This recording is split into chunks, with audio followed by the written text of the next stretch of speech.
99% of the supplements in the world I would not feed to my dog when you understand sourcing, processing, manufacturing, preservatives, and all those other types of things, okay? So there's a few trick words, first of all. Natural, right? What does natural actually mean? It's really just a marketing pitch. Natural, we could technically say that snake venom is natural. Do you want that in your body? I don't want that in my body. There's isolated vitamins that don't come with all their other cofactors and brothers and sisters that actually make that work well. For example, calcium. We all know that calcium alone, and most calcium, by the way, is calcium carbonate, which is ground up rocks, literally ground up stones. Now, if you were starving, would you go and eat rocks, right? Does that help our body get more minerals? Absolutely not. So calcium carbonate is horrible. It's an isolate, and it also needs the vitamin K, the magnesium, and a lot of other stuff to be processed in my body as calcium does. There's also synthetics. Literally most products out there are synthetically made in the laboratory, not from nature.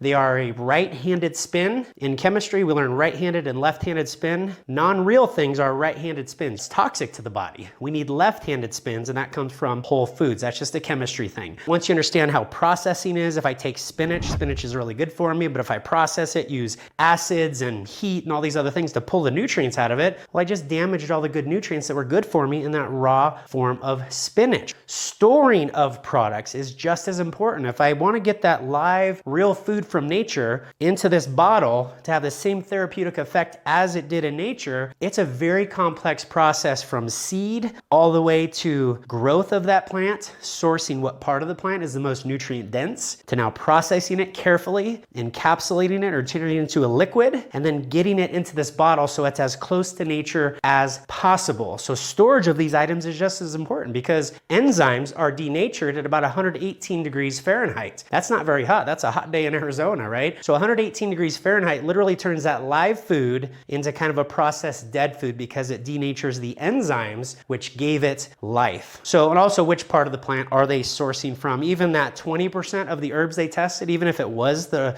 actual plant in the bottle, what part of the plant was it? We know through lots of research and evidence that there's certain parts of the plant that are therapeutic and other parts that are basically garbage or the stem or whatever it is. It just doesn't add that therapeutic benefit to my body. So here's just 4 items I picked up at a health food store.